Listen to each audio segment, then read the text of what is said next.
My name is Veen Sacrosanct and I'm back with another video. Today we're gonna talk about the Roland R8 and I will explain how to use the start and stop function on this drum machine to trigger sequencers on external gear.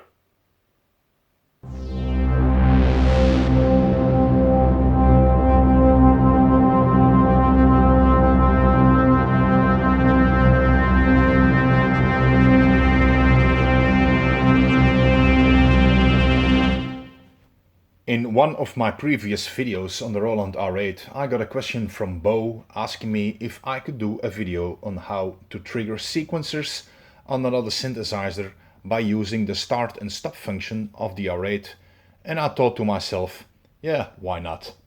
So for the purpose of this video, I dug out my trusty Korg Minilogue and hooked it up to the Roland. The Korg Minilogue needs no further introduction. It was released by Korg a few years ago, and as of today it still is a relevant piece of equipment even after the release of the Prologue and the Minilogue XD. It is a very nice sounding polyphonic synthesizer, very hands-on and very easy to program a patch on it. You simply go from the left to the right and work your way through like you would read a book. If you want to know more about this synthesizer, just scroll through some videos here on YouTube. Now, I'm not going to focus too much on the Minilogue because there are a ton of videos here on YouTube, but later on in this video I will show you how to program a simple bass sequence using its built-in sequencer. But first I will show you how I hooked everything up and what you need to do to sync up the Minilogue to the R8.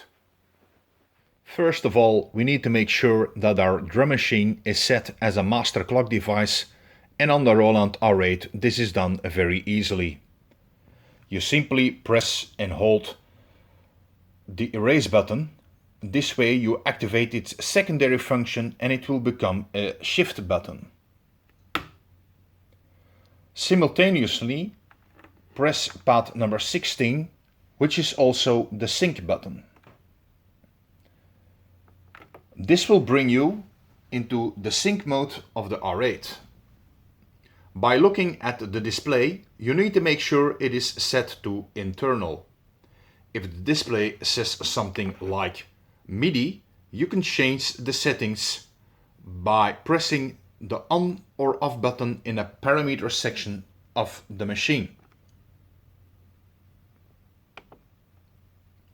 Once you have set the sync mode to internal, press enter and you are all set to hook up external gear to it. For obvious reasons, you also need to make sure that the Roland R8 and the Minilogue are connected to each other with a standard MIDI cable. Plug in a 5-pin MIDI cable to the MIDI out connection on the back of the Roland, and on the Minilogue side you need to have it plugged in into its MIDI in connection.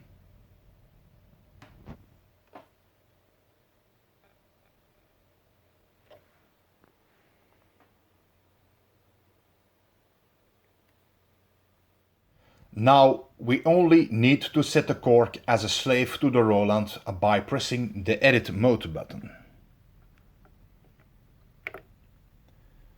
By turning the value knob, we select Global Edit and press the fourth button from the left of the sequencer.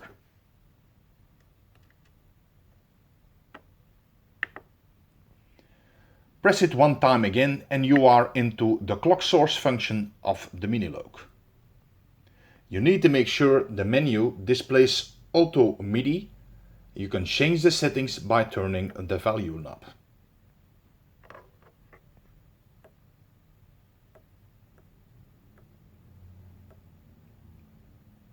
Once you are done, press the exit button and you are back in its normal menu.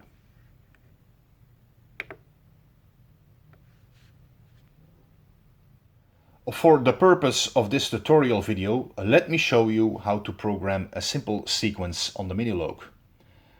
To do this, you press the recording button on top of the sequencer to go into step record mode.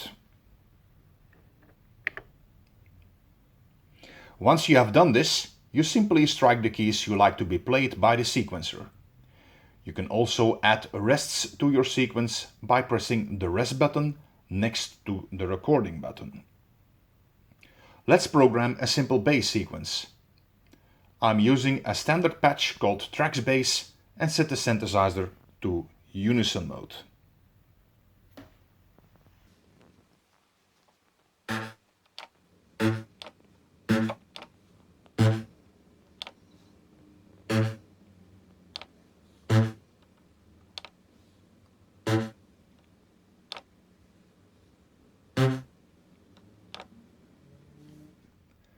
Okay, so far so good.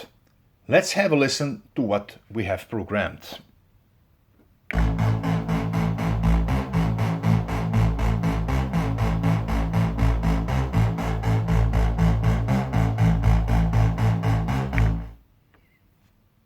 Sounds pretty good.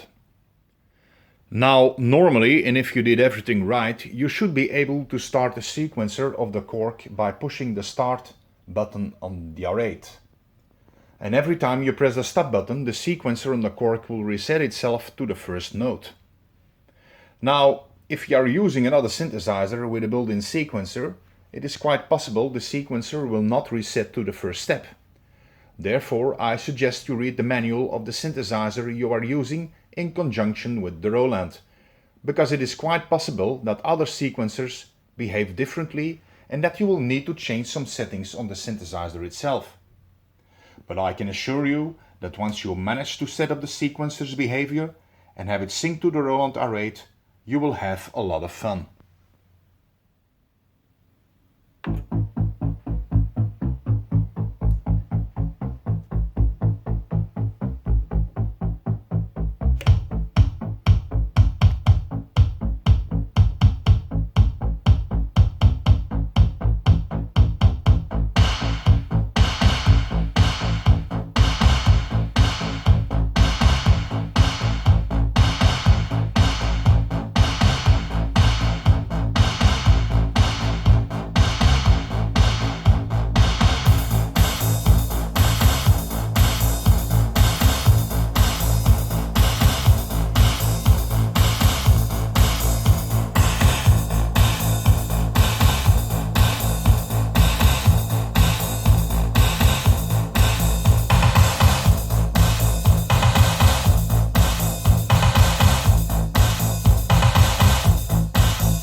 So, this concludes today's tutorial on how to sync up a synthesizer with a built-in sequencer and have it started by the Roland R8.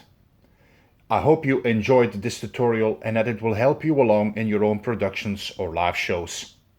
If you like this video, give it a thumbs up and please consider subscribing to my channel as there are more videos on their way.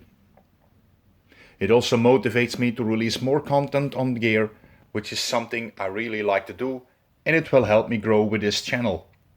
If you don't want to miss out on any of my new videos, hit the notification bell so you will be informed every time I release a new video. In the meantime, keep on grinding, keep on making music and do what you love to do. My name is Veen Sacrosanct and see you next time.